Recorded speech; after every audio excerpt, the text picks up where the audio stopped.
Buenas tardes, aquí estamos comenzando esta emisión de Los Días Contados, en una jornada que, dicho sea de paso, tiene connotaciones especiales desde el punto de vista histórico, ¿no? Algunos dirán es Santa Cecilia, efectivamente, la patrona de la música, por eso hay Cecilias que cumplen años hoy, varias, y les mandamos saludos. También hoy, y creo que este es el dato más significativo, bueno, la flor nacional, ¿no? También es hoy el Día de la Flor Nacional, el ceibo, pero el más significativo de todos es el día de la consagración hace 70 años de la gratuidad de la enseñanza universitaria. Y la verdad es que también para algunos es una fecha relevante que hace 4 años hoy ganaba el balotaje Mauricio Macri, ¿no? Y yo voy a juntar una cosa con la otra. ¿Por qué? Y porque el contraste es tan evidente. Porque cada vez que Macri hablaba de cambiar al país decía cambiar 70 años, ¿no? Estos últimos 70 años, esta historia de 70 años, ese número paradigmático. Claro, se remontaba al primer peronismo, a ese que más allá de cuestiones que hay que, por supuesto, analizar y se pueden efectivamente criticar, estar en las antípodas de algunas de esas determinaciones, generó una situación de movilidad social desconocida hasta entonces en la Argentina, y me temo que en América Latina, porque si la Argentina tiene la salida institucional que tiene ahora, a pesar de esta crisis, de esta paupérrima gestión, de estos indicadores, todos para atrás del gobierno nacional, es porque hay un elemento que políticamente ha canalizado y está relacionado con el movimiento obrero organizado, con los partidos progresistas, con las convocatorias de los sectores que están buscando la ampliación de derechos, el movimiento de las mujeres, los grupos defensores de los derechos humanos y políticamente también, y esto hay que decirlo, el peronismo, que ha sabido adaptarse y poner el cuerpo a algunas situaciones realmente complicadas. Un día como hoy, hace 70 años, se decretaba la gratuidad de la enseñanza universitaria y efectivamente los hijos de los obreros empezaban a poblar las universidades públicas y eso iba generando esa ruptura de un orden establecido, de que el hijo del obrero estaba condenado a ser obrero y que si era habilidoso con sus manos iba a prosperar y si no, ese era su horizonte. Esto cambió radicalmente. Mire, yo le voy a contar una anécdota que es autorreferencial, pido disculpas por esto porque en el periodismo enseñan que no hay que hablar de uno ni de su historia, pero mi abuelo Manuel Feldman, era relojero. Se fue de su casa cuando era muy jovencito, había estudiado nada más que hasta los 11 años, era muy habilidoso con las manos y también muy inteligente, pero no había estudiado. ¿Sabe cuál era su principal satisfacción, orgullo de grande? Porque laburó toda la vida, se casó con una mujer, Susana, que era maestra, que cuando llamaban por teléfono a su casa, y estamos hablando ya de la década del 60 avanzada, porque era difícil tener teléfono, porque Entel no te ponía el teléfono rápidamente, llamaban a su casa y preguntaban por el doctor Feldman, y él decía, ¿cuál de los tres? Mi viejo era médico, mi tío Pablo también era médico, mi tía Pichona era doctora en economía, contadora. Y ese era su orgullo, que él que había hecho hasta 6º grado, sus 3 hijos eran profesionales. Y eso fue, a pesar de él, porque no era para nada peronista, mucho menos mi viejo, y el que tiene algunos años y ha seguido su trayectoria, y así nos ha criado a nosotros, aunque por ahí algún desvío hemos tenido, pero no por el peronismo en sí, sino por lo que representa las causas populares, por donde están las mayorías, por donde están los derechos, por donde están las conquistas sociales. A pesar de todo eso, hay que reconocer, y él debió reconocer, que ese capital extraordinario, que eran sus hijos doctores, fue posible gracias a que un día como hoy, de 1949, se estableció la gratuidad de la enseñanza en las universidades. Punto y aparte, porque lo tengo esperándome en línea con la gentileza que le reconocemos inmediatamente al senador Alcides Calvo, que es el representante del departamento Castellanos, su cabecera es Rafaela, es en los pagos del gobernador Omar Perotti, y Alcides es un hombre de íntima confianza política y personal de Omar Perotti, y es uno de los referentes dentro del bloque oficialista, bloque que se partió en términos de determinación a la hora de votar el presupuesto. Ayer, con una mayoría conformada por 6 legisladores del peronismo, que ingresaron a sus bancas precisamente por ese partido hace 4 años, en la última sesión y a 15 días nada más del traspaso de poder, se aprobó sobre tablas, prácticamente a libro cerrado, lo más importante que se trata en un parlamento con las posibilidades que hay ahora, que es el presupuesto que se va a ejecutar en el 2020. Es decir, A 15 días de irse del gobierno, el gobernador Lifshitz manda el presupuesto que va a ejecutar el gobierno de Omar Perotti, que va a asumir en 15 días y que tiene legítimamente el derecho, eso creemos, en todos los casos y con todos los presupuestos, de determinar a dónde van las principales partidas. Después se discute si uno está de acuerdo, si está bien, si es poco, si es mucho. Pero algo pasó. Y tomo esa primera declaración. Algo muy raro. Esto es lo que dijo el propio Alcides Calvo, a quien ya saludamos, a la hora de definir o calificar lo que había pasado ayer, donde los 6 votos peronistas, más los 7 del oficialismo, le permitieron votar y tener media sanción en el Senado. ¿Cómo le va, senador? Buen día. Buenos días, ¿cómo le va, Pablo? Bueno, ¿qué es lo que usted cree que fue raro que pasó? Sumaron de un lado más que del otro y tenemos media sanción de un presupuesto, como explicaba antes, donde hay un contingente importante de legisladores, incluso los representantes de Rosario y de la ciudad, del departamento de la capital, ya no van a estar en sus bancas, ya ni siquiera van a ser del partido que está gobernando la provincia, ¿no? Es cuanto menos llamativo. Es así, y eso es tal vez una de las partículas que forman parte del concepto de raro. Usted ha hecho un diagnóstico realmente muy bueno, y bueno, y eso es un poco lo que nos hemos explayado, y aquellos que le dijimos no al tratamiento sobre tablas de un proyecto de ley de leyes como es la ley de presupuesto.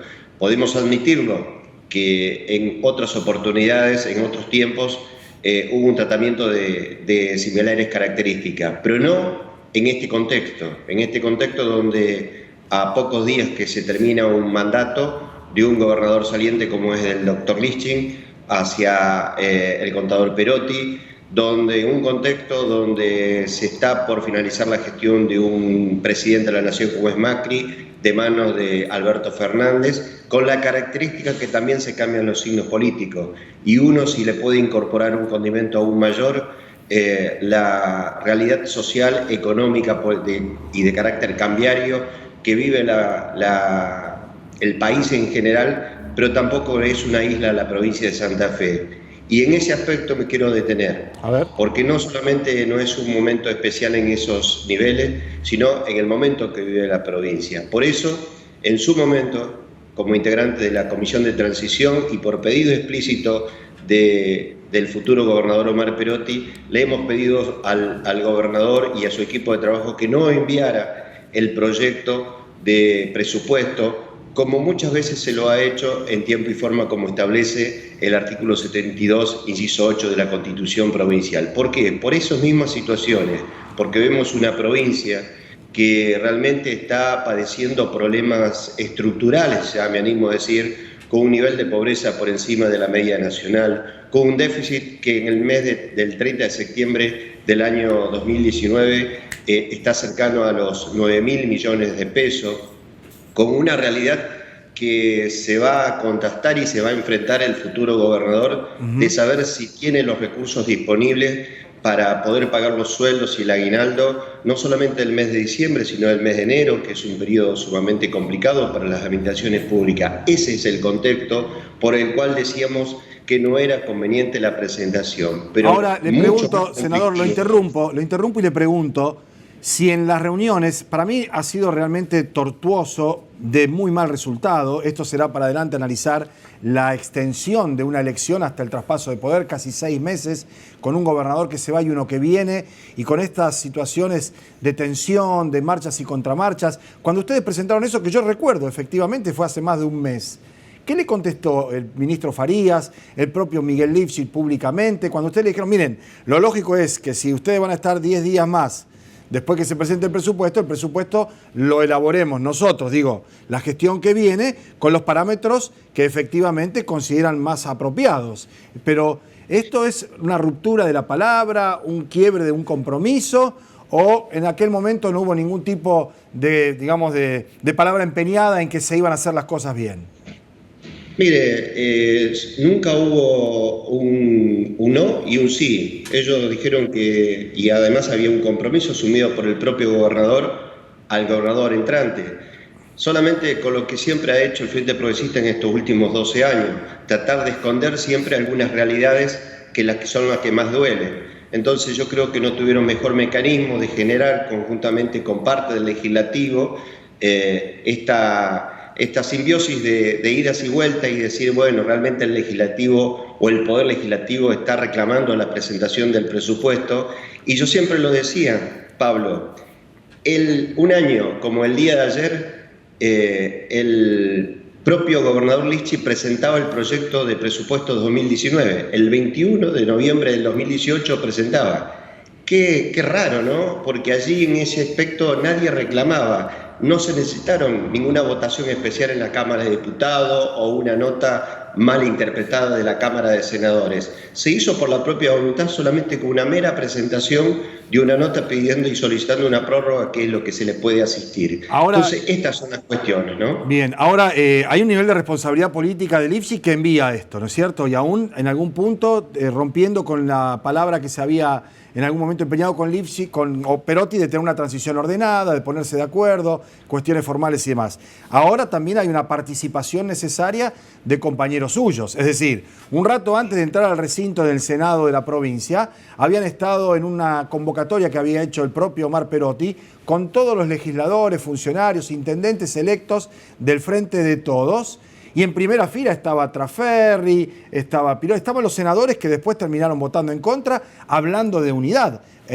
Hay también una situación de responsabilidad política de un sector, cuanto menos, del peronismo, que mandó además 6 senadores. Con su voto concurrieron 6 senadores para posibilitar esto.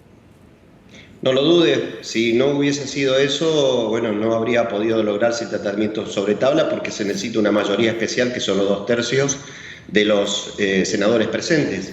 Pero bueno, cada uno sabrá tomar o evaluar sus conductas, sus decisiones, las respeto, pero bueno, nosotros con una decisión bien tomada del futuro gobernador Perotti, siempre hemos querido trabajar en positivo para los santafesinos y más que nunca en ese va a ser nuestra dirección, ¿no? Ahora, algunos de esos senadores dejan su banca, algunos van a permanecer, y se suponía que Perotti, ya teniendo la Cámara de Diputados con una mayoría del Frente Progresista, que probablemente vaya a presidir Miguel Lifshitz, iba a tener sus reales parlamentarios en el Senado provincial, donde por número, en cuanto a la votación, ingresando por la lista que encabezaba Perotti como candidato a gobernador, había una mayoría cómoda del peronismo. Esto ahora no se puede asegurar de ninguna manera. Bueno, si uno toma la votación del día de ayer es así, pero bueno, quiero ser optimista de que el justicialismo, como lo ha dicho en la mañana el propio futuro gobernador Omar Perotti, tenemos demasiados intereses, que es los intereses de todos los santafesinos, donde uno tiene que primar por la unidad. Y bueno, y también como ojalá se pueda lograr con el diálogo, con la cordura, bueno, un trabajo conjunto, porque realmente va a ser necesario. El trabajo de nosotros como legisladores en la Cámara de Senadores, con trabajo responsable y con una gran actitud, va a ser necesario para los momentos tan difíciles que va a tener no solamente el país, pero principalmente la provincia de Santa Fe, como lo describí hace minutos. Bien. Me parece que tenemos que tener la altura suficiente y ojalá que el justicialismo a partir del 11 de diciembre tenga un bloque, como siempre lo ha pedido Omar Perotti, oficialista. Senador, lo último, porque si bien no hemos podido leer en profundidad, y creo que no lo leyó nadie el presupuesto en profundidad, porque entró y al ratito ya lo estaban votando, ¿sí? Hay algunos detalles que han trascendido, por ejemplo, que para los rosarinos es importante que se continúe con el plan Nueva Oportunidad, que Perotti había dicho que iba a seguir o que se iba a ampliar, también el ABRE, también la plata para la alta complejidad de la salud, cuestiones que creo yo que deberían llegarse a un consenso y ser aprobadas, después de haber sido conversadas. Creo que en ese sentido el vínculo entre Perotti y Hapkin es bueno y no hubiera ofrecido problemas. Si se lo hubiera ofrecido, se hubieran afrontado. Pero además, tengo entendido, y corríjame usted, que hay una ampliación de partidas para gastos en el Senado y en la Cámara de Diputados de alrededor de 1.000 millones de pesos, que en el caso del Senado lo manejaría la Comisión de Gestión, se llama, que creo que preside Traferri, y en la Cámara de Diputados, como no hay tal comisión, lo decide discrecionalmente el presidente de turno, que va a ser a partir del 10 de diciembre Miguel Lifshitz. ¿Esto es así? Mire, la verdad que si hay algo que me pasó en el día de ayer, que fue que ingresa el proyecto el día miércoles a las 18 horas, y lo hemos tratado prácticamente 24 horas después, solamente ni hemos podido comenzar a analizar cuadros analíticos y demás. Lo único que le puedo comentar, que todo lo que usted planteó anteriormente está incorporado, es un presupuesto realmente muy amplio, de más de 400.000 millones de pesos, y en cuanto a las partidas que tienen el Poder Legislativo, que representan en total algo así del 1,33%, se establece entre las partidas históricas que tienen el presupuesto en el año 2019, que era alrededor de 1.400 millones de pesos, para el año 2020 son alrededor de 2.260 millones de pesos. Esas es la partida del presupuesto general que va a tener la Cámara de Senadores y que tiene un incremento estimativo más o menos entre el 49 y el 50%. O sea, un aumento... De la misma tenor es el caso de la Cámara de Diputados de la provincia, claro. Y en general el presupuesto, si hay una crítica ya que uno lo puede hacer, no contemplan variables que son de carácter micro ni macroeconómica, y solamente si se puede contemplar una situación que se ha contemplado un ajuste de partidas equivalente a lo que tiene hoy la inflación en la Argentina, que está alrededor del 50 y 53%. Bien. Más no le puedo informar. No, suficiente, ¿no? Con eso, ver que además hay una, entre comillas, actualización, incremento, mejora en lo que van a recibir senadores y diputados, digo, para no ya sus ingresos y su dieta, que a mí me parece bien que cobren lo que tienen que cobrar, para que, entre otras cosas, se despejen dudas de cuál es la manera que se sostiene políticamente, ¿no? Pero esto contrasta con las paritarias de los empleados públicos, la de los médicos, la de los enfermeros, la de los maestros. Después es muy difícil que cuando alguien camina por la calle trajeado entrando a la legislatura, la gente no lo mire con un gesto adusto, diría yo, y antipático. Esto se entiende, ¿verdad? Sí, era tal vez lo que, uno quería tratar de poder analizarlo, de poder estar en ese partido. Por eso, Pablo, fue el pedido formal que se le hizo de no presentar el proyecto de presupuesto, no tener el presupuesto aprobado antes de esa fecha, porque también tenemos que mirar claramente cuál es el verdadero escenario nacional y provincial que podemos enfrentar, que no va a ser difícil, que no va a ser sencillo, que va a ser muy difícil, y que somos conscientes que estamos en un periodo realmente de crisis de todos los sectores de una sociedad, donde no puede estar ajeno, la parte, digamos, de carácter política. Pero fue así.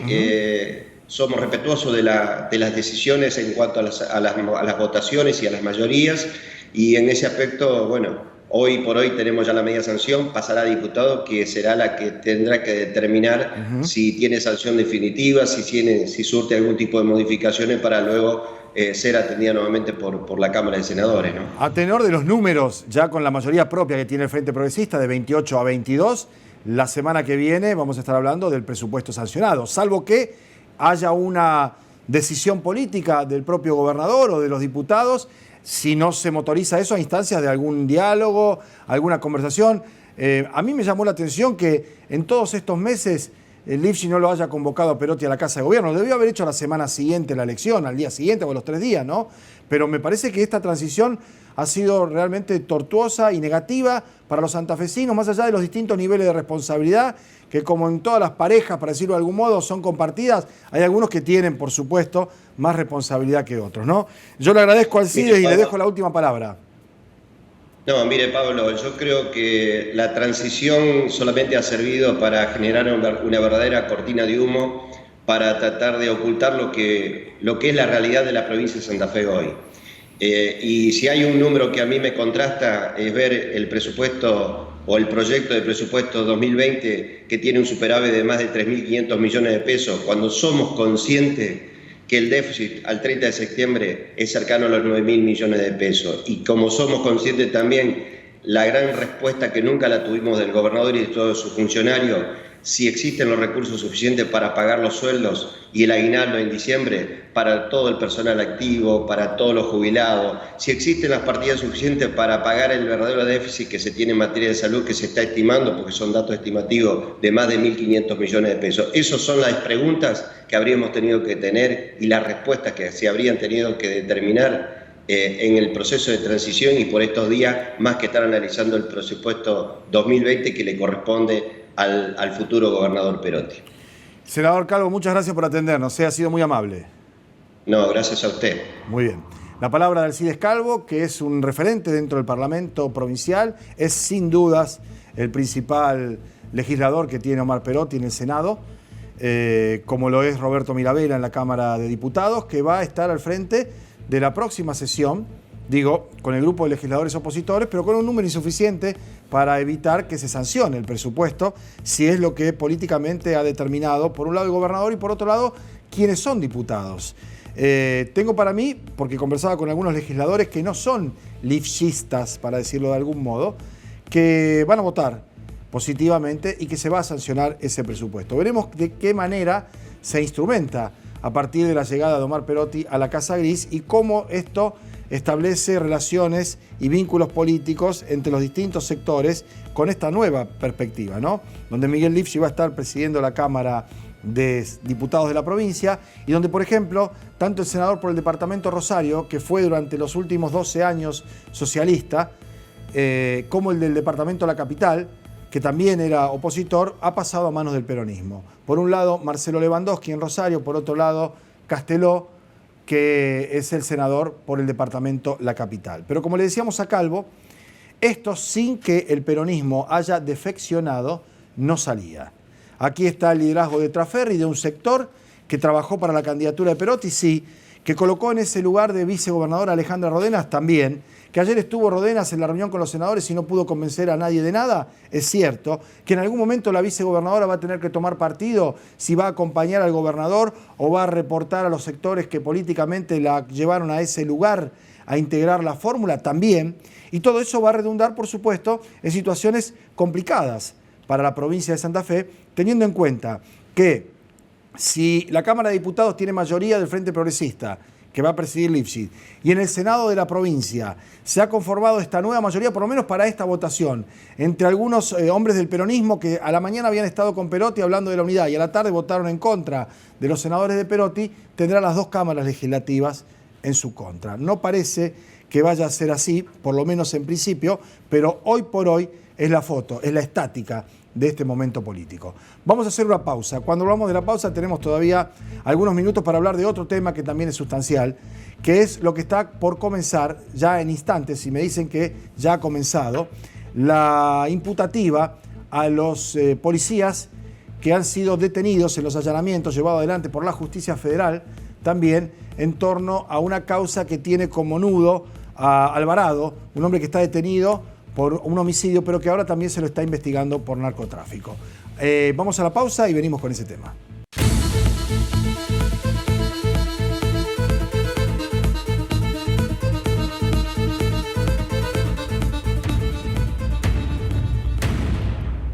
Bueno, muy bien, antes de meternos con el tema que habíamos anunciado y durante la pausa llegó la confirmación de algo que se venía conversando hace algunos días y ahora ha trascendido a través incluso de la publicación de un comunicado del Ministerio de Salud, en rigor no es más Ministerio, sino Secretaría de Salud, dando a cuenta la renuncia de Adolfo Rubinstein. Adolfo Rubinstein era el secretario de Salud que había avanzado con el tema del protocolo del aborto para los hospitales públicos a nivel nacional, que fue desautorizado por el presidente de la República, a instancias antes de una serie de movimientos, entre ellos del senador Pinedo, de la ministra Stanley, que paga con su cargo algo que me parece a mí es bastante más complejo, ¿no? Porque no se llega a mandar y a publicar y a dejar con vigencia para que luego sea revocado con otro decreto un tema tan sensible, ¿no? Esto lo vio el secretario legal y técnico, esto lo vio el jefe de gabinete. Bueno, cortan el hilo por lo más delgado, que es el secretario de Salud Rubinstein, que había tomado probablemente una de las pocas determinaciones importantes y sabias en defensa de la salud pública, siendo que su procedencia es, por supuesto, de otros sectores que concurren a esta actividad. Se fue Rubinstein, entonces, no creo que se lo extrañe demasiado. Quien lo reemplace por los próximos 15 días estará también ahí haciendo la plancha, cumpliendo las horas, supongo que se designará como corresponde, y que esto alterará seguro también la siesta del presidente de la República, que ahora va a tener que por lo menos aparecer otra vez en su despacho para firmar un nuevo decreto designando al secretario de Salud Pública. Nos queda muy poco tiempo, solo decirles que en el noticiero de la noche van a tener toda la información vinculada a la imputativa a nada menos que 4 ex jefes policiales de la provincia de Santa Fe de alto nivel, sobre todo en la sección de drogas peligrosas. Hay un dato significativo que es que entre los allanamientos y los arrestos aparece un abogado, cosa que antes no ocurría.